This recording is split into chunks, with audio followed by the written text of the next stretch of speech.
Welcome in to another episode of The Breakout. I am your host, Abhi Gupta, and this is my co-host, Leo Xia. On today's show, we have a wonderful guest. We have YZR Fantasy, otherwise known as Akash, on the show today. Welcome on. Hi guys, how are you? Dude, we are super excited to have you on. We had a chance to go to the Fantasy Football Expo a couple of weekends ago, the first of its kind in Canton, Ohio, Pro Football Hall of Fame. And we got to find out that there were some really cool people in this industry. And, after being in the pandemic for so long, getting a chance to meet people like you has been really awesome and has been a completely different way to, connect with people in the industry. Funny story, actually, we met Akash just in passing. I saw Akash and I was like, all right, they're like three Indian dudes. So the other guy I met, his name's Vignesh. Yep. So this probably is Akash, but I'm not sure. So I was like, yo, are you Akash? And then he's like, yeah, what the hell? Yeah, I still don't know how to do that. Dude, process of elimination. We're analytics guys, you know that. Mm-hmm. Yeah. I never followed you though. How'd you know? You Statistically speaking. Kind of crazy. When you tweet, it comes around our circles. Oh, that's great. Glad to hear it. So yeah, I mean, welcome on to the show. We'd love to get a little introduction from you about what your background is in the space, how you got started, and what your niche is in the fantasy industry. Yeah, so my name's Akash. Like they say, you can find me at Twitter, YZR_fantasy. I got started in the fantasy football space. I started playing fantasy football a couple years ago, but last summer I started, I was on Reddit. I just kept writing stuff on Reddit, and a couple people liked my stuff, so I decided I could start making some content. Thought I could be good at it. Back then I was pretty much talking out of my ass on every single player, but over the last year I pretty much do nothing but everything I have to do for school and work, and then all my free time is just fantasy football. So I've been learning analytics, I've been learning good data, I've been trying to get better at this, and just trying to make sure that my tweets and my takes are all stuff that's backed up with data.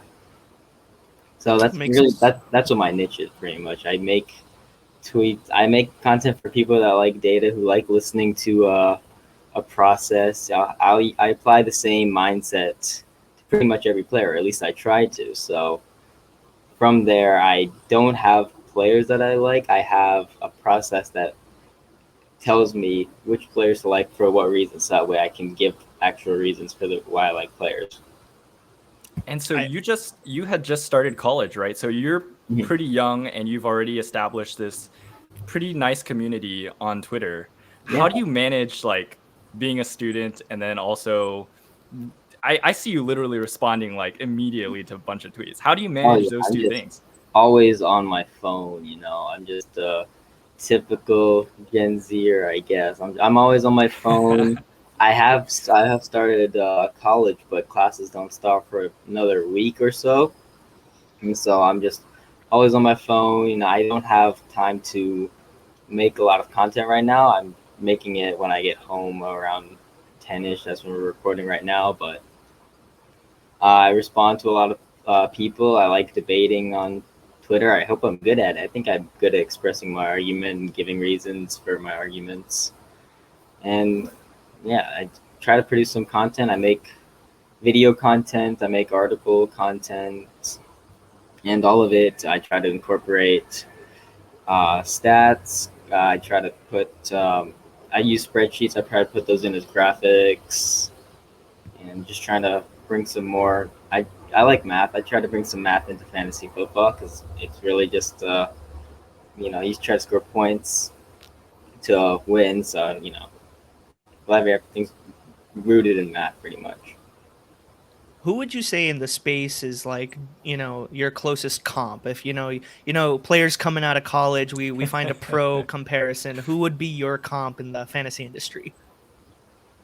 Oh man, if I have to pick one analyst that I'm similar to, You can pick a couple if it makes it I would easier. pick either I would pick DF Bean Counter or Ron Yep. Howard. Yeah, both those guys, I really like their stuff. I think similarly to them, I think um, I've been like influenced by them and how I shape my process and how I look at things through a certain lens. They're both really smart guys. Ron's just a couple years older than me, I think. So I try to use a lot of data in my takes, just like them. They've also Peter Howard, Pahowdy on Twitter.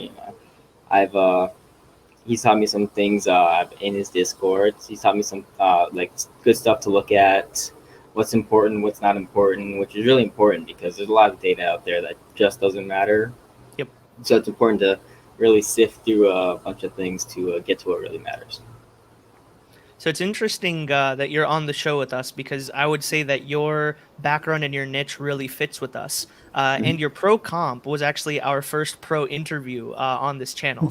We had Drew on the show a couple of months ago. I want to say it was like, around the time where people were really ramping up their draft content. And so what Drew did for us is he kind of pulled back the curtain a little bit on his process, how he takes a look at his spreadsheets, how he looks at his models, how he refines his process.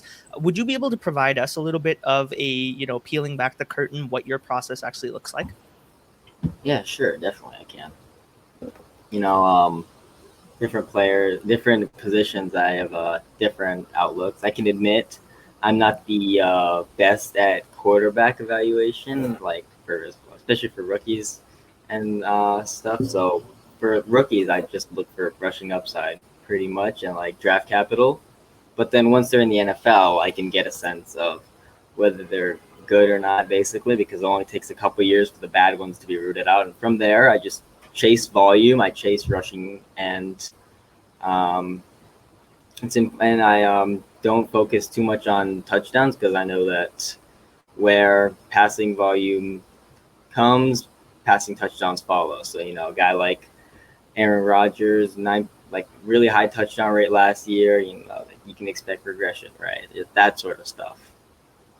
And so that's what I do for QB. For running back, I focus a lot on receiving because a target is worth 2.75 times what a carry is worth in terms of scoring fantasy football points. And so it's really important to look for receiving because receiving not only gives you an insane ceiling, but it also gives you a really safe floor. It's like the Konami code for running backs, basically. It's hard to find stuff that breaks the game in fantasy football. Rushing does that for QBs, receiving does that for running backs. And so for wide receivers, I try to look for volume on their offense and a good target share, a good per play or per route efficiency, yards per route run, and yards per team pass attempt matter to me. But then also commanding a large target share. That tends to tell me if a player is good, if they're getting open, how their talent level, basically.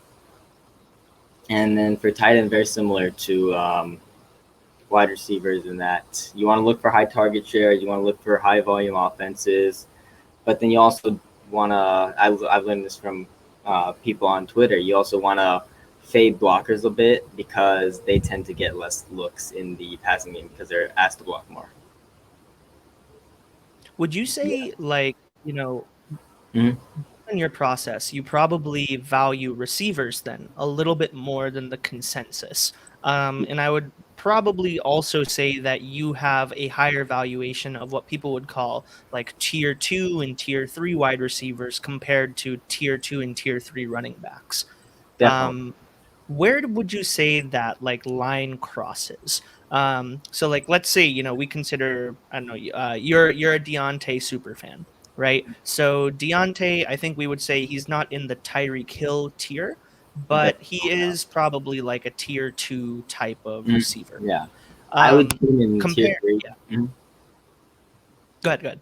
I would put him in tier 3 just because maybe there's a break in, maybe your tier 1 comes into 2 tiers for me. So after guys, I think like Tyreek, Devontae Adams, Stephon Diggs, Hopkins, Ridley, those are all guys I can see finishing as the wide receiver one. And after that, I have a harder time seeing them finish as the wide receiver one. That's insane. That's the insane upside. Just those 5 guys, I think just what those 5 guys have. So after that, you get into the tier 2 guys. You have the guys like DK Metcalf, Justin Jefferson, AJ Brown, Keenan Allen, Terry McLaurin, Allen Robinson. But then after that, then that's Diontae's tier. I'm happy taking him.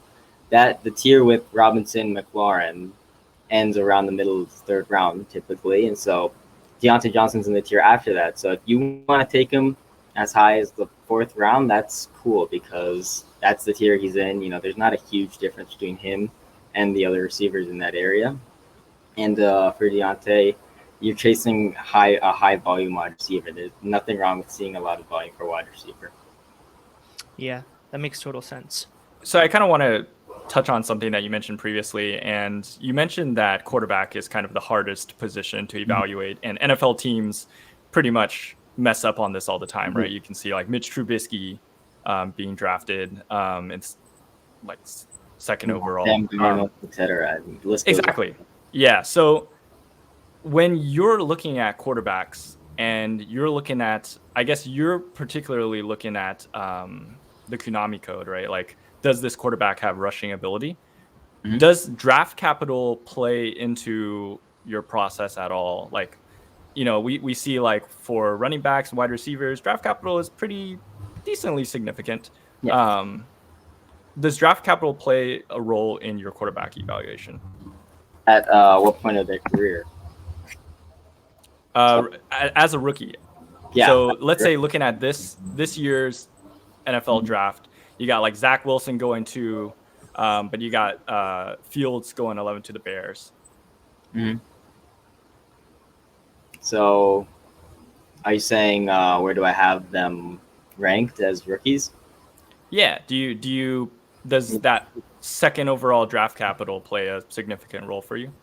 Not a significant, just because like for QBs, anywhere in like the top half of the 1st, or like picks like 1 to like 12, 13, 14, maybe even 15, that range, you'll see similar hit rates. So they have pretty similar draft capital. And then Fields is, I think he was better in college, just like looking from a college QBR standpoint or something like that. And then he obviously has a lot higher ceiling with rushing, gives him a safe floor. So yeah, I have Fields higher. So in that same kind of vein, Trey Lance is a very similar type of quarterback to Justin Fields. Mm-hmm. Does that situation, is that like where draft capital plays a role in your process? No, it's all similar draft capital. So one of the things that is important for me is admitting where my flaws in analysis sometimes. And so I don't really watch film on quarterbacks. And so from there, you can turn to experts. So you have draft capital is one film metric, basically, because it tells you which players have good film. But then from there, I also have trusted people who watch film, who I turn to and I ask them, what do you think of this player? Do you think that, things that matter for QBs, nuanced things that you won't really see show up in some stat sheets, right? And so from there, I'm able to make a take on a player and combine what film people tell me with what I see in their profiles. So for Lance, I have some guys who watch film tell me, he's a very he has a very high ceiling. He's a good passer. One of my friends said that he thinks he'll be Patrick Mahomes 2.0, which is a very lofty comparison. But I trust the guy. He's very good at watching. He's very good at what he does, watching film. And Lance also has terrific rushing upside. I think he can be like early career Josh Allen, possibly, where he has a lot of rushing upside, a lot of rushing touchdowns. He doesn't have to be a great passing QB to be good for fantasy football. Of course, Dynasty, that presents some long-term concerns, right, if they don't turn out like 2020 Josh Allen. But, looking at him from a redraft perspective, like next year, for example, I think next year he'll be very highly drafted because people are catching on to these rushing QBs. But I think he's a very stable floor and very high ceiling for 2021. And I'm even willing to take a shot on him in not 21 next year, 2022. He has that, and even 2021, I'm willing to take a shot on him in the later rounds, just because when he starts, he'll have the same projected ceiling and floor. And I looked at top 3 picks at quarterback over the last 10 years, and the only one to not start by week 5, I believe, was Jared Goff. So that's encouraging for Lance. The draft capital, we see draft capital across all the fantasy football positions say, if they're drafted highly, they'll get opportunity quickly. And so Trey Lance drafted the 3rd overall pick. It's very encouraging for his 2021 outlook. I think he can start quicker than some people think. There's a lot of people that think that Jimmy G might start for the whole year. I don't see that. I can see Lance starting at worst by like mid-season. So in that similar vein, we've kind of come up with a concept for players called breakout candidates this year. Mm-hmm. And these are players that, based on our evaluation, we're higher on than other people. Do you have specific breakout candidates that you're higher on than other people for quarterback, running back, wide receiver, and tight end, based on the metrics that you mentioned? Yeah, so not so much breakout candidates. I have players that have broken out before on this list too, but I have for QB, I have Russell Wilson. He's going at QB 8 when I think he should be going around QB 6 right now. Maybe splitting hairs, but I think he should be ahead of. He's behind Rodgers and Herbert right now in Fantasy Football Calculator, which is a great ADP source, and I think he should be higher than both of them. There's a narrative that the Seahawks are a run-first team that wants to run the ball all the time, and that's given people a slanted view of Russell Wilson. To be fair, it's a narrative that makes sense if you really only look at the shallow metrics. So looking at pass attempts per game, Seahawks have finished at best 16th throughout Wilson's whole career. They finished at 32nd more than they finished inside the top 20. So last year they were 20th in pass attempts, but last year they're also 5th in neutral pass frequency. Do you guys use that metric? Heard of it for sure. For our audience, can you describe what that is? Yeah, so you take away the times when the win probability for the team is between 1 and 20 and 80 and 100. So you only look at when the win percentage is between 20 and 80. So neutral games where the passing volume isn't being slanted by a team in a blowout wanting to pass a bunch to catch up. So you also take out 3rd and 4th downs, where a team who has more 3rd or 4th down situations might pass more because passing frequency is higher on 3rd and 4th downs. So just looking at early down neutral pass frequency, Seahawks were 5th, which gives an indication that they could easily pass a lot in 2021, and certainly more than people expect with their run-first narrative. And then from there, you add on Russell Wilson's tremendous rushing ability. He's a great scrambler. He's had a great rushing floor throughout his entire career, and I think you have the makings of possibly a top 3 quarterback. He could push for QB1, just with talent. In completion percentage over expected since he was drafted, he completely laps the field of great QBs like Peyton Manning, Drew Brees, Tom Brady. He beats them all out since 2012 when Wilson was drafted. So he's a great passing QB. He's a great rushing QB, and I think you'll see terrific volume in 2021. At the beginning of the year, the first half of the year, Russ was pretty much in the MVP race. People pretty much had him pegged as the MVP until Rodgers and everyone else kind of took off. And the Seahawks did Seahawks things. But late season, what happened late season for the Seahawks definitely pushes Russ's value a bit down, because it was, to be fair, it was a pretty bad stretch. The offense was getting uncreative. They rectified that almost instantly. They fired the offensive coordinator, Ryan Schottenheimer, hired Shane Waldron, the passing coordinator from the Rams. Rams were 10th in neutral pass frequency. So you have a team that wanted to pass a lot last year, but was maybe forced into some unfavorable situations. And then you have a new offensive coordinator who passed love with the Rams last year, even on a team with Jared Goff, right? So from there, I think the outlook for Wilson is very good volume. I think he'll see the best passing volume that he's seen for his entire career. I think that's a fantastic breakout candidate because, I think at the end of the year, he still finished as QB6 despite that horrible end of the season, right? And with all the injuries and all the wear and tear and everything. And effectively, what you've seen with Seattle now is that narrative has pushed down Russ's value. So, news flash, breaking news: Akash says that Russell Wilson has the potential to finish as QB1, and bro, I'm 100% on board with you. That is a very, very in the realm of possibility here. Definitely. What about between running back, wide receiver, and tight end? Who would you say is your biggest breakout candidate from those three positions? So I came into the show planning to barely touch on DeAndre Swift because I talk about him whenever someone asks me about my favorite running backs this year for add value.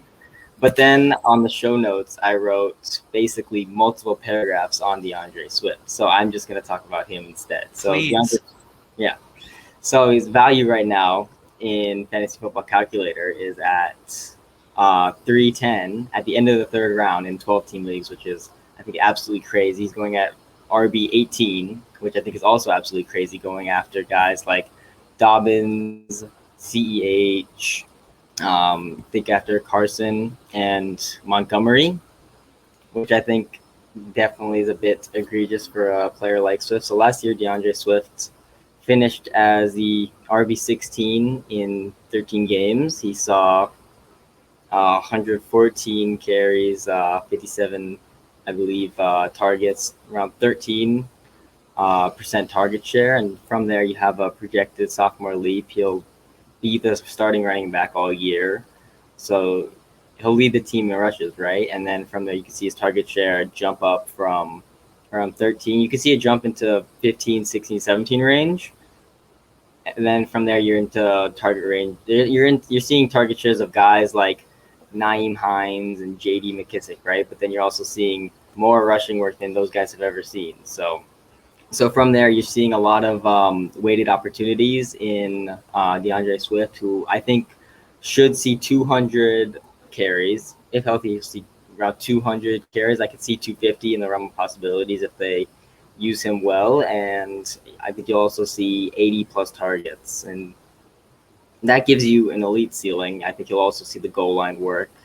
That gives you an elite ceiling, a safe floor. So out of all running backs since 2000 to lead their team in carries and see 80-plus targets in the 16 games, we're obviously going to a 17-game schedule, you'll see 7 out of 50 running backs finish outside the top 16 and 8 out of 50 running backs finish outside the top 12. So you see the vast majority of these players finishing as top 12 RBs, and in fact, you see more of these players finish as top 5 running backs than finish outside of the top 5 for running backs. This is the mold of players like Alvin Kamara, CMC, Saquon Barkley. That's the absolute ceiling for Swift, right? The ceiling is finishing as the RB1 because he has fantastic prospect profile. He'll see rushing work. He'll see tremendous passing work. He'll be the goal line back. I'm not sure why people are scared of Jamal Williams. Are you guys scared of Jamal Williams this year for DeAndre Swift? No. So I'm a Packers fan. I can give you some insight on Jamal. Jamal is a great third down back, and he's a great receiving back. But you should not be scared of Jamal Williams in terms of fantasy carries. Definitely not. Like, he's not going to see any significant work. He saw decent backup work in Green Bay, right? Like, people say this is the reason people like A.J. Dillon so much in the 11th round, because last year Jamal Williams was a sneaky flex option, even though he wasn't. But last year he saw enough work for people to like him a little bit in Green Bay, and even so, he never saw anything significant. That's the ceiling for Jamal Williams. He's not going to factor in much in Detroit, especially with the head coach that not only has been raving about Jamal Williams as being the A-back, but has been raving about DeAndre Swift at the beginning of the offseason. And so what you do is you throw away all of the coach speak altogether, where you're saying, I love Jamal Williams and I love Swift. Throw it all out together. Just look at the players. You'll see a terrific player in DeAndre Swift with tremendous upside, passing potential, and then you'll see a good reality running back in Jamal Williams, who's a fine pass blocker. That's really his calling card, being a good pass blocker. So it'll get him on the field sometimes, but it's not necessarily going to lead to any production, because if you're being asked to pass block, that's not a play that you're going to be rushing on anyways, right? Yeah. So I've got a question for you. And this is something that, like, Ubby and I both love DeAndre Swift. We can't rave highly about him. One thing that I've been kind of seeing on Twitter pop up more and more is that you have these like PTs, doctors, all like giving their own feedback about players, right? Like injury stuff, like FB injury doc kind of stuff. And he recently put out something about DeAndre Swift's injury history being chronic at this point. Groin injuries and soft tissue injuries. Does that scare you at all? Is that something that you factor into your process? It's not, but it very well could or should be something I factor into my process. I'm not a guy that projects injury, mostly because I don't think I'd be very good at it. I listen to these reports and I get concerns with it, but I think that for Swift, it's baked into his price. Last year he had a concussion that caused him to miss 3 games. I believe, don't quote me on this because I haven't been looking too deeply into his injury history, but I believe that was his first concussion, but it still caused him to miss 3 games, which is concerning. So I've heard. And then I believe that he had concussions in college as well. In Georgia. Okay. As a Swift owner in one of my leagues, I remember when I drafted him, I was really giddy. And then when he got that concussion, a lot of his prior concussion history was coming up. And actually, some of the reports that I've read have actually said that given his concussion history, it's actually not a question of if, but when he will get his next concussion based on the way he plays. And I could give him out for multiple games and then impact him in the long run. That is concerning. That is concerning. But there's I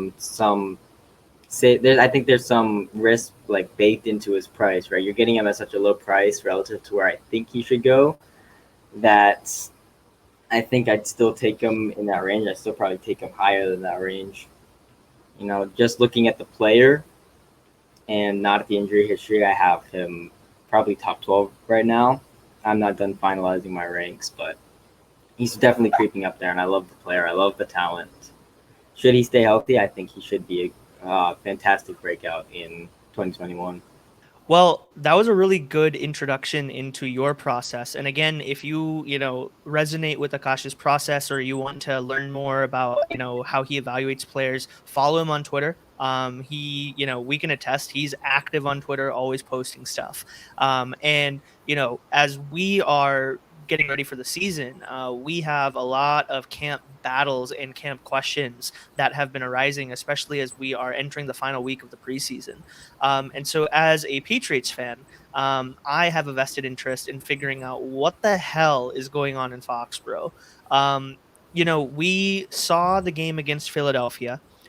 We saw that Cam did pretty well. He had a bounce back game. Mac had a pretty solid game, back-to-back 13 out of 19 games. And people thought, Mac is going to eventually start, but it's still Cam's job. And then we come into this week, and Cam is still unvaccinated, much to my, dismay. And it turns out that due to NFL policy, he's going to miss 5 days. And I believe that we're coming up on that, ending period of that 5-day away from the team period. But in the meantime, Mac Jones has been completely lighting up camp. In fact, in the joint practices against the Giants today or yesterday, I think he went 21 of 23 and just, was impressing everybody. Now the reports and the beat writers actually think it's Mac's job to lose. So I'll kind of open the floor up here. What do you make of this situation? Does Cam have a shot of keeping his job? Yeah, I think he does. I think that report that the beat writers think that Mac's going to take the job, I think that was only one guy, Tom Curran, I believe. Yep. And so it's just a report from one guy who's likes what it's not. He's just saying I like what I see in practice. I think Mac could be a guy who takes the job, but it's nothing definite as of right now. You know, we got Max was drafted in 15th pick. It's not like he was a first overall draft pick where he's not been named a starter or anything. So I think Cam holds on to the job for a little while longer, probably till midseason or even longer, because I really do think Cam can be a good, a decent QB at least. Maybe just for fantasy, but I think he could be solid for the NFL. He's not going to hold off Mac Jones forever, but for fantasy, I am liking Cam Newton as a basically going undrafted QB in my. He's basically going undrafted in most of 1 QB leagues. You're getting him pretty late in Superflex leagues, especially you're getting him later and later for every report that comes out that says Mac Jones is looking good. So he has tremendous rushing upside. Last year, he threw for 8 touchdowns and still finished as QB 16. He had around two less points than Matthew Stafford, depending on your rules for fumbles. He had that in 1 less game, and that's with throwing only 8 touchdowns. It's insane, right? So I think you add extra weapons. You go from Jacoby Myers, who I really like, to Jacoby Myers, Hunter Henry, Johnny Smith, and Nelson Aguilar, and you have a decent receiving core. It's nothing like the Cowboys or the Steelers or anything, but it's a receiver core that can get stuff done more than Demir Bird could last year, right? And so from there, you can see Cam Newton jump into possibly top 12 range while he starts, and you're getting him for free in your draft. So if you want to draft Cam Newton at the very end of your draft and then draft a guy like Justin Fields or Trey Lance just before that, you could easily bridge the gap between when these two guys are starting. You know, you might get unlucky. There's a couple weeks in between where you have to stream like Kirk Cousins or Derek Carr off the waivers or something, but you could probably survive that. And from there, you're getting rushing output from 2 cheap QBs who will probably give you top 12 numbers across the season when you combine their points. Yeah, so I know you're not much one for coach speak, but is it concerning for you if a coach doesn't speak? You know, like Bill Belichick is very reluctant about naming his starting quarterback. And if Cam can carry over his success from last year, is that concerning that, Belichick hasn't named him the starter yet? No, I don't think so. I haven't been keeping up to date with exactly what he's been saying or not saying. Is it open competition, or is it that it's Cam's job with Mac being able to take it down the line, right? So his exact quote was, "We'll evaluate everything the way we always do, based on the information we have." So it's very ambiguous. Very typical Belichick. So I think you'll still see this incumbent start, because that's what you'll typically see with these guys. You know, even with a better QB prospect with higher draft capital and a worse starting QB with Andy Dalton and Justin Fields, you're still probably going to see Justin Fields start. I mean, not Justin Fields, and you'll still probably see Andy Dalton start. And so I definitely think the incumbents get an edge in these rookie versus veteran camp battles. So I think Cam Newton starts the year. He probably hang on to the job for a few games, maybe up to mid-season or longer. It's really hard to tell because it's all based on coaching tendencies. You know, things can change in an instant. Maybe Cam Newton really is tragically horrible. Maybe Mac Jones comes out looking really good. I wasn't super high on him as a prospect, but maybe he shows out in camp or something. So these things can really change quickly. But for Cam, you're getting him for free in your drafts, right? So I think there's literally no risk to employing this strategy. And at worst, you're streaming a guy off the waivers who can give you some decent production while you wait for your QB, your Lance or Fields to start, if you want to employ this strategy.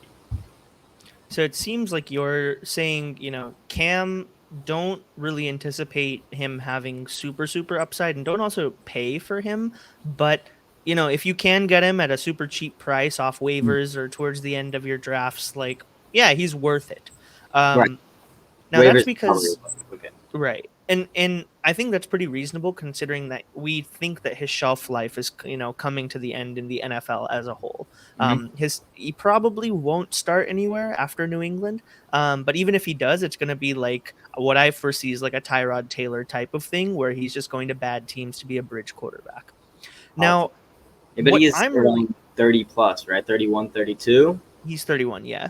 Yeah, I don't know. Wouldn't be surprised. Yeah, he could altogether retire. Who knows? He's very passionate about the game. I don't know if he'll be very happy with a backup job somewhere. Right. Now, I think what I'm really curious about here is that when we look at Mac Jones, we are clearly seeing opportunities open up for him. And we have kind of gone from will he start one day for the Patriots to when will he start for the Patriots one day.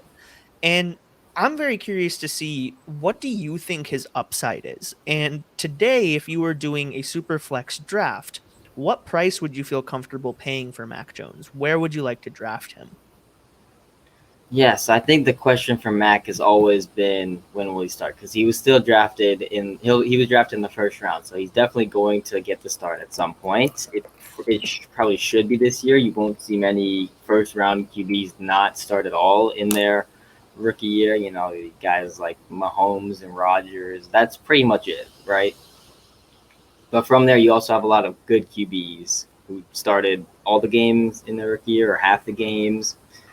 And so from there, I think he'll start around the latter half of the season. And the upside that I'm seeing for him is not that high. He's not a very mobile QB outside of the pocket. He can be mobile in the pocket, and why not? But he's not going to give you any rushing upside. And so from there, you're looking at in the current NFL offense, where there's more and more economic code QBs every year, you're looking at probably him finishing as like a high QB1 at best. Like looking at Brady's season last year, for example, where he passed for 4,800 yards, 42 touchdowns, and finished as QB9. That's probably what you're looking at for Mac Jones' ceiling year to year. You're looking at low QB1 numbers in the year that his touchdown rate spikes up, and then you're looking at some like Kirk Cousins QB2 numbers in the year so that his touchdown rate isn't great, and it's very hard to predict touchdown rate year to year. So I don't think you're getting any consistent QB1 production from him. Kirk Cousins is a great comparison for expected production. Or Derek Carr, who's finished as a high QB2 for most of his entire career. And so the price in Superflex right now is around like a late 21 first. That's where he's going rookie drafts. He's going around 108, 109 in these Superflex rookie drafts. That's not a price that I'm willing to pay. I would rather target some. By then, I expect two running backs. Now that ETN his value significantly fallen, but Javonte and Najee are probably gone by then. Chase probably gone. Pitt's probably gone, but from then, I probably take a look at guys like Bateman and Elijah Moore, Devonta Smith, Harris Marshall, Rondale Moore. I'd consider them in the same range I consider Mac Jones. I might push Mac Jones further and further down my draft board, just because I don't see a very high ceiling for him at all. And then from there, you're only really getting significant advantage at QB if you're getting a top 5 QB. That Mac Jones simply does not have that kind of ceiling year to year. And so I don't think he's worth a first in Superflex drafts. All right. So coming to our last section on the show, we're really interested in what is becoming a powerhouse receiving core that exists in the AFC North, which is the Cincinnati receiving core. There's been a lot of conversation after the drafting of Jamar Chase that we could potentially be looking at 2 wide receiver ones coming out of Cincinnati this season. If you tack on Tyler Boyd, we're looking at maybe even a wide receiver 2 on top of those 2 wide receiver ones. I'd really like to just get your assessment on who you're higher on, Jamar Chase or T. Higgins. For Dynasty or redraft? for Dynasty. We're always talking Dynasty here. Always okay. I love it. Yeah, I'll take Jamar Chase, even though I really like T. Higgins. I'll take Jamar Chase. He's just an elite prospect. Drafted top 5, elite college production. Athletic guy. He's going to be in a really high passing offense. I could easily draft him right now as a top 12 wide receiver in Dynasty. I'm not fading because of the preseason drops, right? That's dumb process for a guy who has Diontae Johnson, fan club president, in his bio. So I'll take Jamar Chase over T. Higgins in Dynasty, and I think the value reflects that too because they're going several rounds apart in startups, probably around round 3 for Chase, round 6 for Higgins, and I think Jamar Chase, best wide receiver prospect since, what would you guys say? The one that we've consistently been hearing is Julio, because Julio himself doesn't get a lot of separation, and unless you believe separation is what defines a quality wide receiver, No. plays very similar to that. I've also heard AJ Brown. I don't know. What do you think? Julio. It's not comps. It's just like best prospect since blank. You could say, I see. You say Julio or like Cooper, I guess. DJ Moore had a really high college dominator, but he didn't see the top 5 draft capital that Jamar Chase did. But I think he's definitely a very good prospect. Better than, like, going back a year, better than CD, better than Jefferson. He played with Justin Jefferson at LSU in their legendary season, and he outproduced him. It was Jefferson, and then it was Chase, and then Chase, yada yada, won the Litnikoff Award as a sophomore, right? Yeah, and I think your advice about not to panic sell is 100% correct here. We saw that kind of last year with JT, where he was kind of struggling for a bit, and he was in the doghouse, and people were like, "Oh man, JT's busting." Like, no, if you just held him till the end of the year, now he's one of the top, dynasty picks in startup drafts. So I guess my question for you is, in your process, is there a point where you do panic and you're like, okay, this is like, if I see this from Jamar Chase, then it's maybe time to sell? Yeah, after the rookie season is when I panic. So I wouldn't worry about anything in season, because if you look at these talented players like for example, Jonathan Taylor last year, you say he was in the doghouse for a part, and I don't disagree with that. But when you're in the doghouse and you drafted, Royce Freeman, who was a 4th rounder a few years ago, and he got in the doghouse quickly and never got out because he was a 4th rounder, and he wasn't going to see any opportunities if he started slow. But if you look at a guy like Jonathan Taylor, even with a slow start, the draft capital leads to him getting out of he had good draft capital. He got out of the doghouse quickly. These players that are drafted highly, they get used a lot as rookies, and so especially for running backs. But for wide receiver, Chase was drafted 5th overall. There's a report that he would play some snaps behind Auden Tate to start the season. It's nothing to worry about. He'll see snaps very quickly. He's even looking better in practice over the last couple of days, and so you could see Auden Tate never start over Jamar Chase, and even if so, it'll probably only be for a couple games. So when you compare the wide receiving core of Cincinnati to Pittsburgh, do you, first off, who do you think is the wide receiver one in Pittsburgh? Because I've been hearing conflicting things between Chase and Claypool and Diontae. So let me start there. Who do you think is the wide receiver one on that offense? I think it's Diontae Johnson. And why is that? I get Claypool. He saw tremendous volume last year. Target share, as we know, is very sticky stat. Players who earn a lot of volume 1 year it shows that these are very, very talented players. So Diontae Johnson earning 144 targets in around 12 full games. It shows that he's a very talented player. I don't think Chase Claypool's sophomore jump. I'm expecting a sophomore jump. You see that a lot of times with these rookies who perform well in their rookie seasons, you see a sophomore jump. But I don't expect any kind of sophomore jump that sees Claypool leaping above Diontae in the pecking order, And then you can make the argument of the offense still catering to what Diontae does with short routes and quick time to throw for Ben Roethlisberger. You'll see less stuff develop for Chase Claypool. You'll see more valuable targets, but I don't think you'll see as many targets, which means by definition, he's not the wide receiver one in that offense. And so for Chase Claypool, I get it. I get why people like him. Sure, he's top good draft capital. He was top 24 in his rookie season. He has elite upside because of his size, speed, athleticism.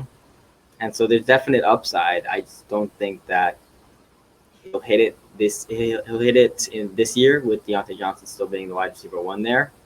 But I'm not against Chase Claypool or anything. I just really like Diontae as a talent and as a player who can command a ton of volume. One argument that I kind of see a lot on Twitter is that, Diontae's got a lot of drops. He's got a lot of drops. Can you explain why this metric, like drops, isn't necessarily predictive of Diontae's success coming into the next year? Right. So, drops are not sticky year to year. Like, if you look at drop rate for a player 1 year to the next year, you'll see very low correlation between year to year in that stat.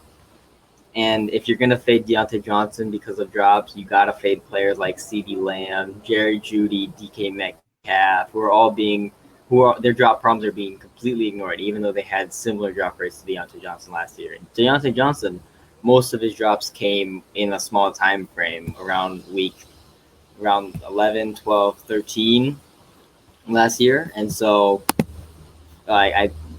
drops are mostly a mental thing, which is why it's not a very sticky stat, because it's in their head. They have a lot of drops in a very quick succession, and it skews their final total and drop rate. But they're still professional athletes, right? They can clean up these things very quickly.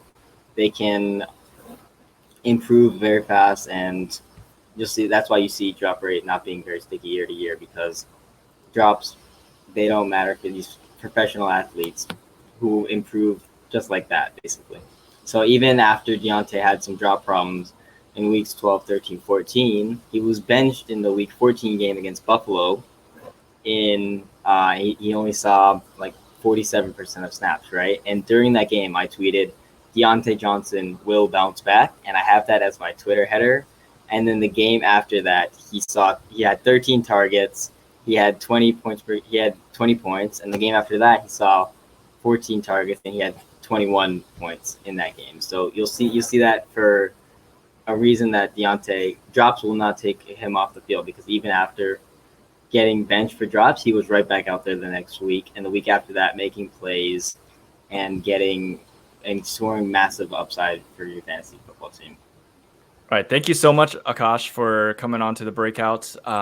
What is the best way for our audience members to best support you? Is it to tweet at you and say, Diontae Johnson's drops are going to kick him out of the league kind of thing? Or find me on Twitter at YZR_fantasy. Go look at my recent tweets and just absolutely roast the shit out of me. Tell me how wrong I am, because that's what I love about Twitter. I love debating people. Go ahead, follow me while you're there. I just joined a podcast, Hooked on Fantasy with Luke Sawhook. You check out that podcast while you're on Twitter. It's in Luke's bio. But, find me, tweet at me, tell me how bad my takes are. We can get to arguing, and then I'll be on your timeline forever. So that's exactly what I want you to do. Go do it, and have a great night. Thank you so much, Akash. With that, let's hit the music.